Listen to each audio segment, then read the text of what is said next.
ایک اور صاحب یوں لبخشائی کرتے ہیں کہ ہم پاکستان بننے کے گناہ میں شریک نہیں تھے۔ غرض بہت کچھ کہا گیا، سب ماضی کا حصہ بن کر کتابوں اور سالوں میں بند پڑا ہے، مگر اب پھر سے کچھ مغرض وزر لوگ یہی باتیں کچھ نئے انداز میں کرنے کی کوشش کر رہے ہیں۔ جس میں کچھ تو وہ لوگ ہیں جو اپنے ملک سے باہر پڑھتے ہیں اور اپنے ملک میں آ کر ٹیڑھے مڑے منہ کر کے انگریزی بولتے ہوئے اسی پلیٹ میں تھوکتے ہیں جس میں کھانا کھاتے ہیں، اسی کشتی میں سوراخ کرنے کی کوشش کرتے ہیں جس پر انہوں نے دریا پار اترنا ہے، اسی شاخ کو کاٹنے کی کوشش کرتے ہیں جس پر خود ان کا بسیرا ہے۔ ان کا کمال یہ ہے کہ بڑی کوششوں سے، بڑی جاں فشانی سے، کمال ہنرمندی سے دن رات ایک ایک کر کے دوسروں کی عیب تلاش کرتے ہیں، اپنی طریق سے کرید کر منفی باتیں ڈھونڈتے ہیں اور بڑے فخر سے بیان کرتے ہیں۔ ان ارباب دانش کا کہنا یہ ہے کہ ہماری نسلوں کو ہماری تاریخ کا ہر پہلو پتہ ہونا چاہیے۔ یہ دوسروں کی منفی باتیں چھپاتے ہیں اور اپنی تاریخ کی اگر ان کو کوئی بات مل جائے تو اس کی تشہیر یا اپنا فرض عین سمجھتے ہیں۔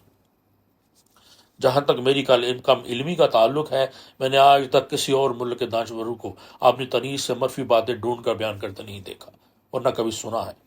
یہ تو گویا یوں ہوا کہ کوئی باپ اپنے بیٹے کو کہے کہ تمہاری دادی کو اچھی عورت نہیں تھی، اب یہ تم پر ہے کہ تم اس کی عزت کرو یا نہ کرو۔ لگتا ہے میں جذباتی ہو گیا ہوں، حالانکہ میں نے سوچا تھا کہ یہ سب کچھ بیان کرتے ہوئے جذباتی نہیں ہوں گا، مگر مجھے لگتا مشکل ہی ہے۔ اس ملک کے مخالفین پہلے بھی تھے اور اب بھی ہیں، پہلے بھی زیادہ تر اپنے ہی تھے اور اب بھی اس کو اپنے ہی لوٹ رہے ہیں اور اپنے ہونے کی وجہ کو بدلنے کی کوشش کر رہے ہیں۔ میں اکثر سوچتا ہوں کہ جو پاکستان میں رہتے ہیں، اس ملک کا کھاتے ہیں اور یہی ملک ان کی پہچان ہے، اور جب انہوں نے مرنا ہے تو اس دھرتی نے ان کو پناہ دینی ہے، پھر کیوں ان کی زبانیں غیروں کے لیے بولتی ہیں، ان کے قلم غیروں کے لیے لکھتے ہیں، ان کے ہاتھ غیروں کی حمایت میں اٹھتے ہیں، ان کے سر غیروں کے در پر جھکتے ہیں؟ کیوں آج 70 سال سے زیادہ گزر جانے کے بعد بھی یہ پاکستان کو اپنے اندر نہیں اتار پائے؟ یہ کیسی نفرت بسی ہوئی ہے دلوں میں، یہ کیسا بغض ہے، یہ کیسی بیماری ہے جو دلوں سے ختم ہی نہیں ہو پا رہی؟ یہ عداوت کا کیسا زہر ان کی نس نس میں دوڑ رہا ہے کہ جس کا تریاق ممکن نہیں۔ عجب بات ہے، جس کی مٹی کا خمیر اس ملک کی مٹی سے اٹھا ہو، وہ مغرب سے چند جماعت پڑھ کر آتا ہے اور اس کو اپنی مٹی میں کیڑے نظر آنے لگتے ہیں، اور اپنے ملک کے خلاف، اپنے اسلام کے خلاف، اپنے دین کے بارے میں زبان درازی اپنا فرض عین سمجھتا ہے اور منہ میں جو آئے بولتے چلا جاتا ہے، اور ستم بلائے ستم اس کی اس زبان درازی کو، اس کی گستاخی کو لوگ آزادی حق رائے کا لباس پہنا کر چپ چاپ سنتے رہتے ہیں۔ ان کے سامنے بے شک کوئی پاکستان کا مطلب کیا لا الہ الا اللہ بدلنے کی کوشش کرے، بے شک وہ دو قومی نظری کی دھجیاں اڑا دے، بے شک پاکستان کے اسلامی ملک ہونے کا انکار کر دے، بے شک قائد اعظم اور علامہ اقبال کو انگریزیوں کے ایجنٹ کہا جائے، اور چاہے کوئی وجود پاکستان کو ہی چیلنج کر دے، لیکن ایسے میں مجھ جیسے لوگ کدھر جائیں جن کے ہونے کا حوالہ ہی یہ ملک ہو اور جن کے بچپن کی محبت ہی یہ دو ہستیاں ہوں۔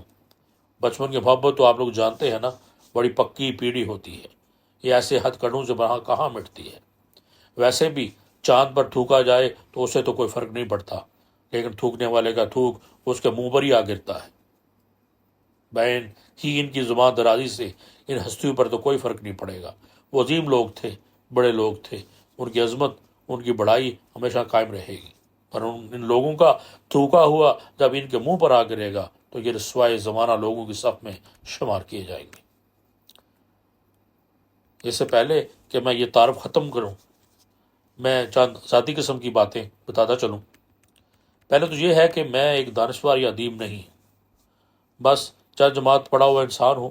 اردو چونکہ تدریسی زبان رہی ہے، اس لیے لکھ پڑھ اور بول لیتا ہوں،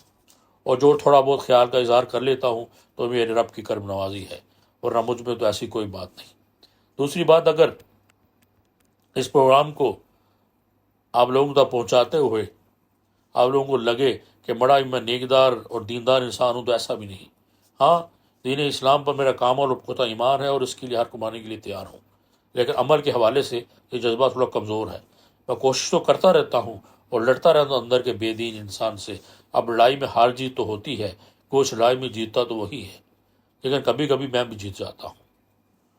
اور ایک بات کہ میں بالکل سیاسی دماغ رکھنے والا انسان نہیں ہوں، اس لیے مجھے سیاست سمجھ بھی نہیں آتی، ویسے بھی اس مغربی جمہوریت کا قائل نہیں ہوں، لہذا ہو سکتا ہے سیاسی حوالے سے کچھ باتیں سامنے آئیں اور آپ لوگوں کو صحیح نہ لگیں، اس لیے یہ میری بات سنتے ہوئے آپ ذہن میں یہی رکھیں کہ غیر سیاسی، کام پڑھے لکھے اور جذبات سے لبریز ایک دیہاتی انسان کی کہی ہوئی باتیں ہیں، یہ محبت میں لبریز باتیں ہیں، جذبات سے بھرپور باتیں ہیں اور اخلاص سے بڑی ہوئی باتیں ہیں۔ پس منظر میں سنا جائے، سمجھا جائے تو ہی کچھ ملے گا، ورنہ یہ بھی ہزارہا ان لکھی ہوئی کتابوں کی طرح، ہزارہا لکھے ہوئے رسالوں کی طرح اور ہزارہا بیان کیے ہوئے، لکھوائے گئے اور دیے گئے تقاریر و بیانات کی طرح ردی کا پلندہ اور بے فائدہ چیزیں ثابت ہوں گی۔ مجھے اس چیز کا بڑی شدت سے احساس ہے کہ اس موضوع پر بہت کچھ لکھا جا چکا، بہت کچھ کہا جا چکا اور بہت کچھ بیان کیا جا چکا، بڑے بڑے دانشوروں اور عدیلوں نے اس پر قلم اٹھایا، اس پر لب کشائی کی اور اس موضوع کو زیر بحث لائے، جن کے سامنے لگتا ہے کہ میری باتیں ان اہل قلم کی نظر میں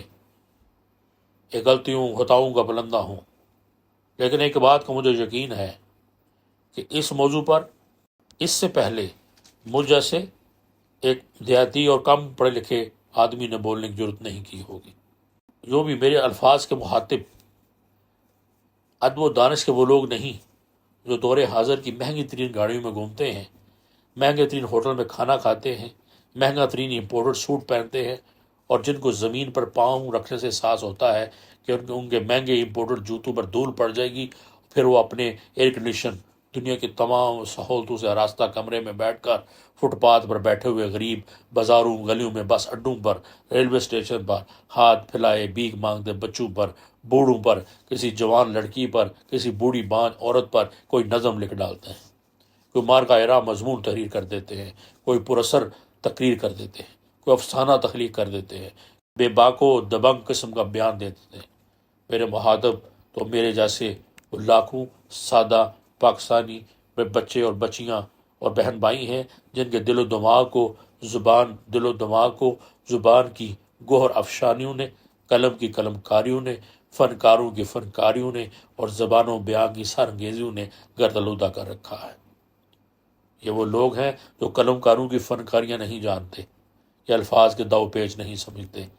جن کو آسانی سے فلسفانہ خیال سمجھ نہیں آتے۔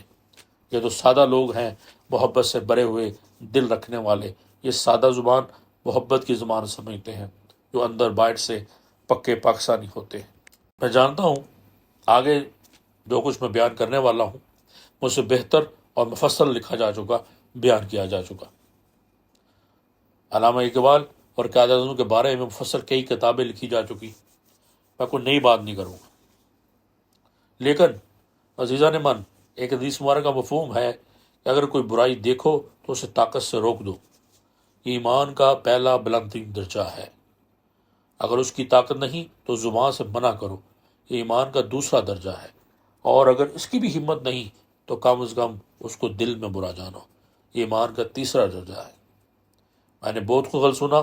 بہت کچھ غلط پڑھا، جس کے نتیجے میں نے بہت سے سادہ اپنے سے لوگوں کو بھی وہی کچھ دہراتے سنا، اور آج مغرب زدہ چند لوگ سریعام بولتے نظر آتے ہیں، تو میں خاموش تماشائی نہیں رہ سکا۔ اب مجھ میں اتنی طاقت تو نہیں تھی کہ میں ان لوگوں کے منہ طاقت سے بند کر سکوں، اور ایمان کے تیسرے درجے میں رہنا بھی گوارا نہیں تھا، اس لیے میں نے زبان و قلم سے گواہی دے دی ہے، اور گواہی کے لیے یہ کتاب کتابی صورت میں تو نہ چھپ سکی، لیکن میری کوشش ہے کہ آڈیو کی صورت میں یہ چھوٹی چھوٹی یعنی ایک ساتھ کی صورت میں یہ آپ کے سامنے میں پیش کر دوں، اور اگر میری اس چھوٹی سی کاوش سے کسی دل میں ایک پاکستانی ہونے کا اور اپنے سچے قائدین سے محبت کے ساتھ جاگے تو میرے لیے دعا کافی ہے، اور اگر کسی کو میری کہی ہوئی باتوں پر اعتراض ہو تو اس کو اختلاف کرنے کا حق ہے۔ اجازت دیجیے، انشاءاللہ نیکسٹ ویڈیو سے ہم پراپر تجدید عہد وفا پروگرام کا آغاز کریں گے۔ تب تک کے لیے مجھے اجازت دیجیے، اور دعاؤں میں مجھے یاد رکھیے۔ انشاءاللہ ملاقات ہوگی اس کے اگلے پہلے پارٹ کے ساتھ۔ اپنا بہت خیال رکھیں۔ اللہ حافظ۔